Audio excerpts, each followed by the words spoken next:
7ನೇ ತರಗತಿಯ ಇಂಗ್ಲಿಷ್ ಮಾಧ್ಯಮದ ಕನ್ನಡ ವಿಷಯದ ಪಾಠ 3 ಭರತ ಭೂಮಿ ನನ್ನ ತಾಯಿ.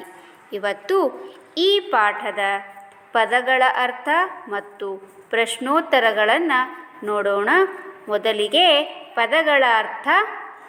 ಏಣಿ ಅಂದರೆ ನಿಚ್ಚಣಿಕೆ, ಕಡಲು ಅಂದರೆ ಸಮುದ್ರ, ಗುಡಿ ದೇವಾಲಯ, ಪತಾಕೆ, ಬಾವುಟ, ತುಹಿನ ಅಂದರೆ ಹಿಮ ಅಥವಾ ಮಂಜು, ತೊಡರು ಅಂದರೆ ಕಟ್ಟು ಅಥವಾ ಬಂಧನ, ತೊಡಕು, ತೊತ್ತು ಅಂದರೆ ದಾಸಿ ಅಥವಾ ಸೇವಕಿ ಅಥವಾ ಊಳಿಗ, ತೊರೆ ಅಂದರೆ ಬಿಡು ಅಥವಾ ತ್ಯಜಿಸು, ಪೊರೆ ಅಂದರೆ ಕಾಪಾಡು ಅಥವಾ ಸಲಹು, ರಕ್ಷಿಸು, ಬಿರಿ ಅಂದರೆ ಒಡೆ ಅಥವಾ ಅರಳು, ಬಿರುಕು, ಬಿಡುತೆ ಅಂದರೆ ಸ್ವಾತಂತ್ರ್ಯ ಅಥವಾ ಬಿಡುಗಡೆ, ಬಿರುಕು ಅಂದರೆ ಒಡಕು, ಸೀಳು, ವೈಮನಸ್ಸು, ಮರೆ ಅಂದರೆ ಮರೆತು ಬಿಡು, ಮುಡಿ ಅಂದರೆ ತಲೆ ಅಥವಾ ಧರಿಸು, ಸಲೀಲ ಅಂದರೆ ನೀರು, ಹಿಂಭಾಗ ಅಂದರೆ ಹೊದಿಕೆ, ಹೊರೆ ಅಂದರೆ ರಕ್ಷಿಸು ಅಥವಾ ಸಲಹು ಅಥವಾ ಭಾರ.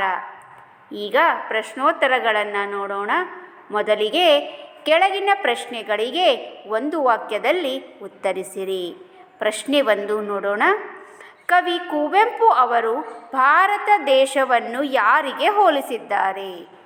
ಪ್ರಶ್ನೆ: ಕವಿ ಕುವೆಂಪು ಅವರು ಭಾರತ ದೇಶವನ್ನು ಯಾರಿಗೆ ಹೋಲಿಸಿದ್ದಾರೆ? ಉತ್ತರ: ಕವಿ ಕುವೆಂಪು ಅವರು ಭಾರತ ದೇಶವನ್ನು ತನ್ನ ತಾಯಿಗೆ ಹೋಲಿಸಿದ್ದಾರೆ. ಉತ್ತರ ಇನ್ನೊಮ್ಮೆ: ಕವಿ ಕುವೆಂಪು ಅವರು ಭಾರತ ದೇಶವನ್ನು ತನ್ನ ತಾಯಿಗೆ ಹೋಲಿಸಿದ್ದಾರೆ. ಪ್ರಶ್ನೆ 2: ಭಾರತ ದೇಶದ ಸಿರಿಮುಡಿ ಯಾವುದು? ಪ್ರಶ್ನೆ: ಭಾರತ ದೇಶದ ಸಿರಿಮುಡಿ ಯಾವುದು? ಉತ್ತರ: ಭಾರತ ದೇಶದ ಹಿಮಗಿರಿಯು ಸಿರಿಮುಡಿಯಾಗಿದೆ. ಉತ್ತರ: ಭಾರತ ದೇಶದ ಹಿಮಗಿರಿಯು ಸಿರಿಮುಡಿಯಾಗಿದೆ. ಪ್ರಶ್ನೆ 3: ಕವಿ ಕುವೆಂಪು ಅವರು ಗಂಗಾ ನದಿಯನ್ನು ಏನೆಂದು ಕರೆದಿದ್ದಾರೆ? ಉತ್ತರ: ಕವಿ ಕುವೆಂಪು ಅವರು ಗಂಗಾ ನದಿಯನ್ನು ದೇವಗಂಗೆ ಎಂದು ಕರೆದಿದ್ದಾರೆ. ಪ್ರಶ್ನೆ 4: ಯಾವ ಬಿರುಕುಗಳನ್ನು ತೊರೆಯಬೇಕೆಂದು ಕವಿ ಕುವೆಂಪು ಹೇಳುತ್ತಾರೆ? ಉತ್ತರ: ಮತದ ಬಿರುಕುಗಳನ್ನು ತೊರೆಯಬೇಕೆಂದು ಕವಿ ಕುವೆಂಪು ಅವರು ಹೇಳುತ್ತಾರೆ. ಉತ್ತರ ಇನ್ನೊಮ್ಮೆ: ಮತದ ಬಿರುಕುಗಳನ್ನು ತೊರೆಯಬೇಕೆಂದು ಕವಿ ಕುವೆಂಪು ಅವರು ಹೇಳುತ್ತಾರೆ. ಪ್ರಶ್ನೆ 5: ಕವಿ ಕುವೆಂಪು ಜೀವನವನ್ನು ಯಾರಿಗೆ ಎರೆಯುವೆ ಎನ್ನುತ್ತಾರೆ? ಉತ್ತರ: ಕವಿ ಕುವೆಂಪು ಜೀವನವನ್ನು ಭಾರತಾಂಬೆಯ ಗುಡಿಯನ್ನು ಕಟ್ಟಲು ಎರೆಯುವೆ ಎಂದಿದ್ದಾರೆ. ಉತ್ತರ: ಕವಿ ಕುವೆಂಪು ಅವರು ಜೀವನವನ್ನು ಭಾರತಾಂಬೆಯ ಗುಡಿಯನ್ನು ಕಟ್ಟಲು ಎರೆಯುವೆ ಎಂದಿದ್ದಾರೆ. ಪ್ರಶ್ನೆ 6: ಕುವೆಂಪು ಅವರ ಯಾವ ಕೃತಿಗೆ ಜ್ಞಾನಪೀಠ ಪ್ರಶಸ್ತಿ ದೊರೆತಿದೆ? ಉತ್ತರ: ಕುವೆಂಪು ಅವರ ಶ್ರೀರಾಮಾಯಣ ದರ್ಶನಂ ಕೃತಿಗೆ ಜ್ಞಾನಪೀಠ ಪ್ರಶಸ್ತಿ ದೊರೆತಿದೆ.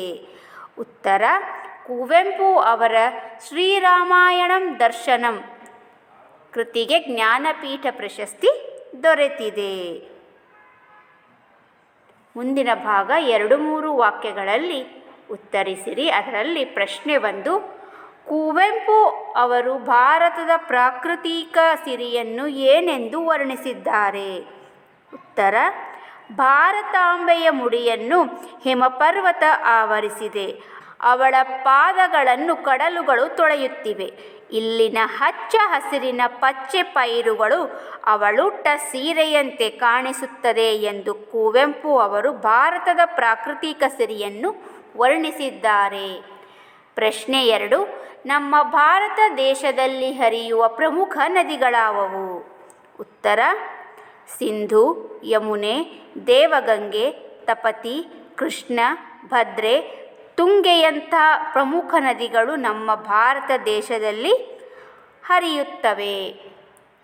ಪ್ರಶ್ನೆ 3: ಮತದ ಬಿರುಕುಗಳನ್ನು ಏಕೆ ತೊರೆಯಬೇಕು? ಉತ್ತರ: ನಾವೆಲ್ಲರೂ ಭಾರತಾಂಬೆಯ ಮಕ್ಕಳು, ಒಂದೇ ತಾಯಿಯ ಮಕ್ಕಳಂತೆ ಒಗ್ಗಟ್ಟಿನಿಂದ ಬದುಕಬೇಕು. ನಮ್ಮಲ್ಲಿ ಮತಭೇದ ಇರಬಾರದು. ಭಾಷೆಯ ಸಾಮರಸ್ಯದಿಂದ ಬದುಕಬೇಕು. ಹಾಗಾಗಿ ಮತದ ಬಿರುಕುಗಳನ್ನು ತೊರೆಯಬೇಕು. ಮುಂದಿನ ಪಾಠದ ಪ್ರಶ್ನೋತ್ತರಗಳೊಂದಿಗೆ ಮತ್ತೆ ಭೇಟಿಯಾಗೋಣ. ಧನ್ಯವಾದಗಳು.